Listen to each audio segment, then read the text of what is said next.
I'd like to pay tribute to the men of the County Wicklow Fire Brigade, men like Paddy Whelan, Micheál Rooney, John de Courcy and Malachi Dunn. So from my hometown of Wicklow, in association with cameraman Eugene Whelan, we bring you a poem called County Wicklow, the Fire Crew. I was just about 5 years old and I still recall the fright. Johnny Kinsella's home in Dunbar Park, it was alight. March 1970. A neighbourhood in panic, oh what can we do? The men of the County Wicklow Fire Brigade, John Healy, Jackie O'Brien, Harry Smith, Ned Kelly, Jackie de Courcy and Pat O'Byrne, to the station they flew. My name is Paddy Whelan and I'm a retired station officer.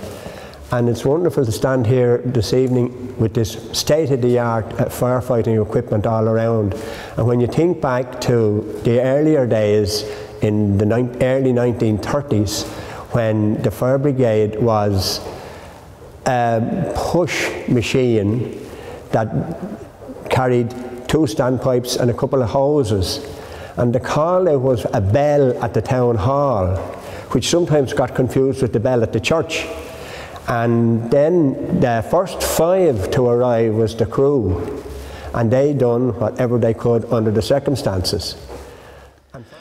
Into the station there is no time to waste. These men who are fearless do not hesitate.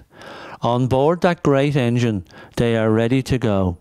Jack Flynn, Liam Dickinson, Michael O'Connor, Tommy Moran and Johnny Goodman. The flames I still see out through windows up high, and smoke it is filling an already dark sky.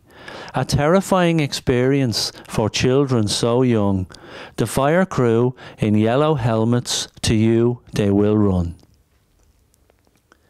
Hello, my name is John de Courcy and I was a member of the fire service from 1978 on until 2005. In that time I probably encountered a large number of fires and accidents over that period.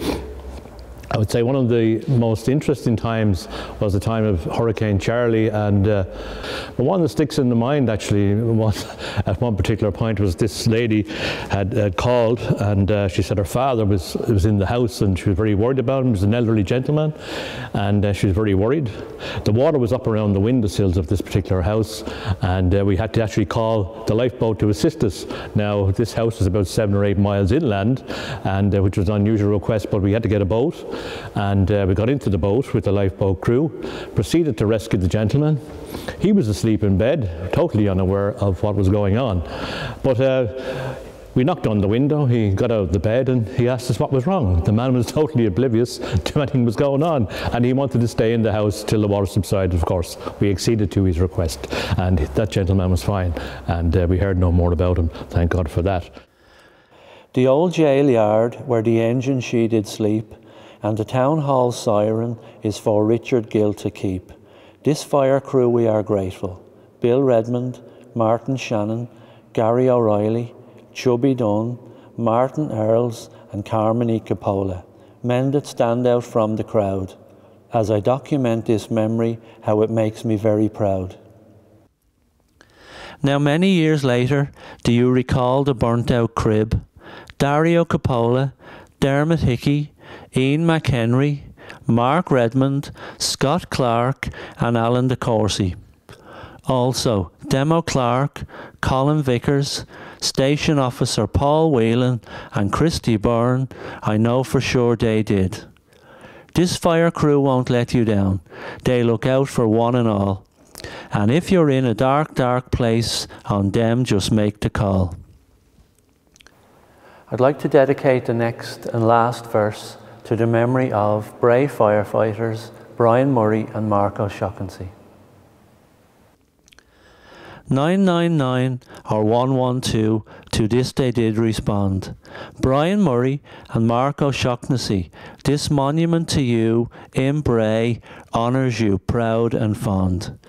A tribute to our firemen, as they cannot be done without, and may Godspeed be with you on each and every shout.